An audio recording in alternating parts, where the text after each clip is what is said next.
عزیزان گرامی، حضور اکرم صلی اللہ علیہ وآلہ وسلم پہ جو سب سے مشکل دن آیا ہے وہ آپ فرماتے ہیں وہ طائف کا دن ہے، جبکہ حضور اکرم صلی اللہ علیہ وسلم اس قدر سنگ باری کی گئی، پتھر مارے گئے کہ آپ کا پورا جسم لہو لہان ہو گیا، اور وہ بار بار کی گئی۔ آخر آپ وہاں سے تشریف لے گئے، چلے گئے، لوگ آپ کا تعاقب کرتے رہے، پیچھے سے پتھر مارتے رہے، آوازیں کستے رہے۔ آپ نے ایک باغ میں پناہ لی، وہاں عداس نامی ایک عیسائی تھا، اس نے آپ کی خدمت کی، آپ کو پانی پلایا، وہ انگور آپ کو کھلائی اس نے۔ اس وقت حضور اکرم صلی اللہ علیہ وسلم نے جو دعا فرمائی ہے، عزیزان گرامی، میرا جی چاہتا ہے کہ اس دعا کو ہم سب غور سے پڑھیں۔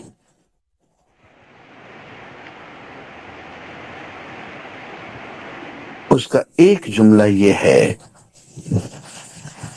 ایک تو یہ فرما کہ اے اللہ، میں اپنی بے بسی، اپنی کمزوری اور اپنی بے سر و سامانی کا شکوہ تیرے آگے پیش کرتا ہوں اور فریاد کرتا ہوں۔ میں لوگوں کے سامنے انتہائی کمزور اور بے بس اور لاچار ہو گیا، یہ دیکھ کس طرح سے مارا ہی ہوں۔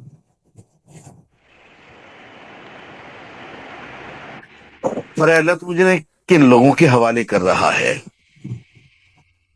وہ جو میرا بالکل لحاظ نہ کریں، جن کے دل میں کوئی محبت، کوئی رحم اور مروت نہ ہو۔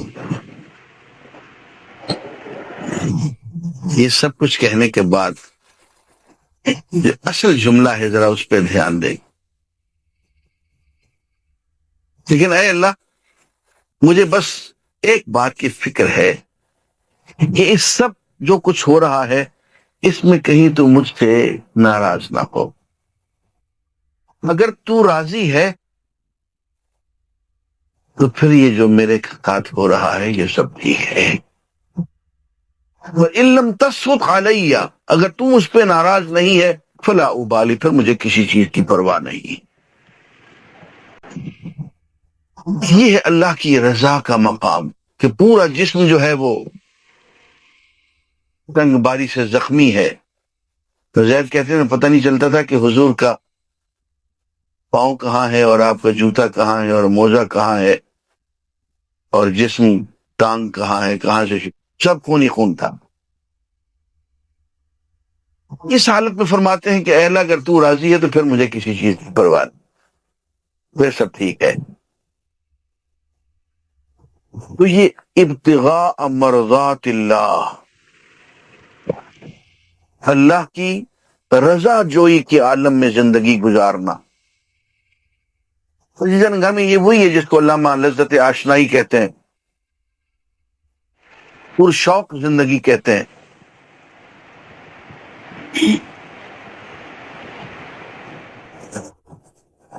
پھر جگر کے شعر آپ کو سناتا ہوں،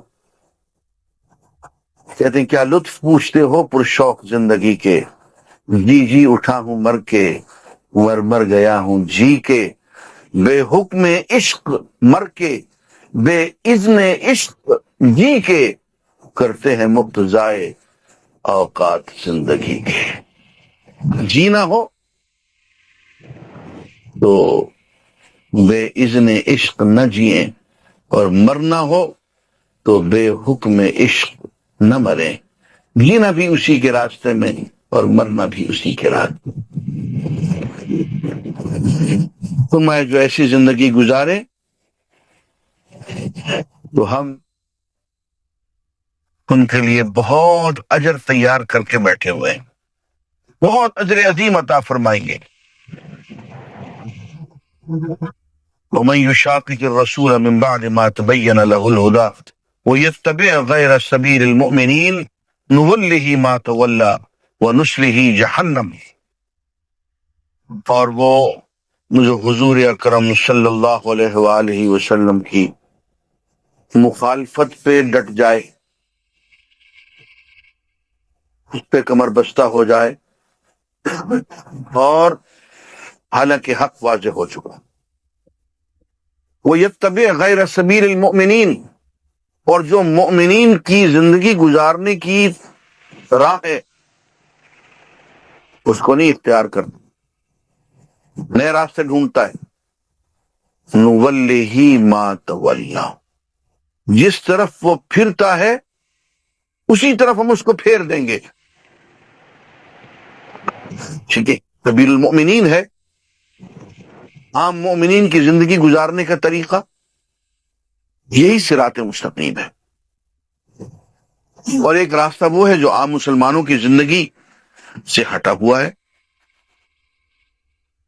عزیزان گرامی، قرآن مجید یہ بات بار بار کہتا ہے، کما آمن الناس، جیسے اور لوگ ایمان لائے ہوئے ہیں ویسے ایمان لاؤ.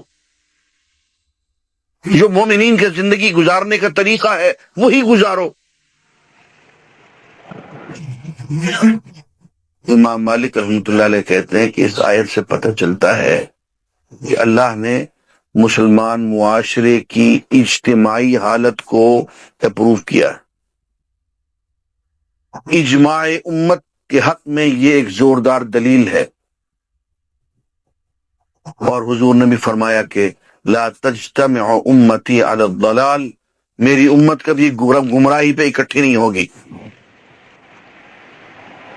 ہے کہ ساری امت کے لوگ کسی گمراہی پہ متفق ہو جائیں، فرمایا ایسا کبھی نہیں ہوگا. تو جو سبیل المؤمنین ہے وہی اجماع امت ہے. علماء امت کے اہل بصیرت جو فیصلہ کریں وہی سبیل المؤمنین ہے، وہی اجماع امت ہے. اور اسی لیے ہم اپنے آپ کو اہل سنہ والجماعہ کہتے ہیں کہ ہم حضور کی سنت کی پیروی کرنے والے ہیں اور اجماع امت کی پیروی کرنے والے ہیں. میں جو اس سے ہٹا ان کو اور ہٹا دیں گے. ایسی فلم زاغوا زاغ اللہ قلوبہم، جب وہ ٹیڑھے ہوئے اللہ نے ان کے دلوں کو اور ٹیڑھا کر دیا. انسان خود ٹیڑھا ہوتا ہے تو اللہ تعالیٰ اور ٹیڑھا کر دیتا ہے. پھر یہ مقام آتا ہے کہ ختم اللہ علی قلوبہم، اللہ دلوں میں پھر مہر لگا دیتا ہے.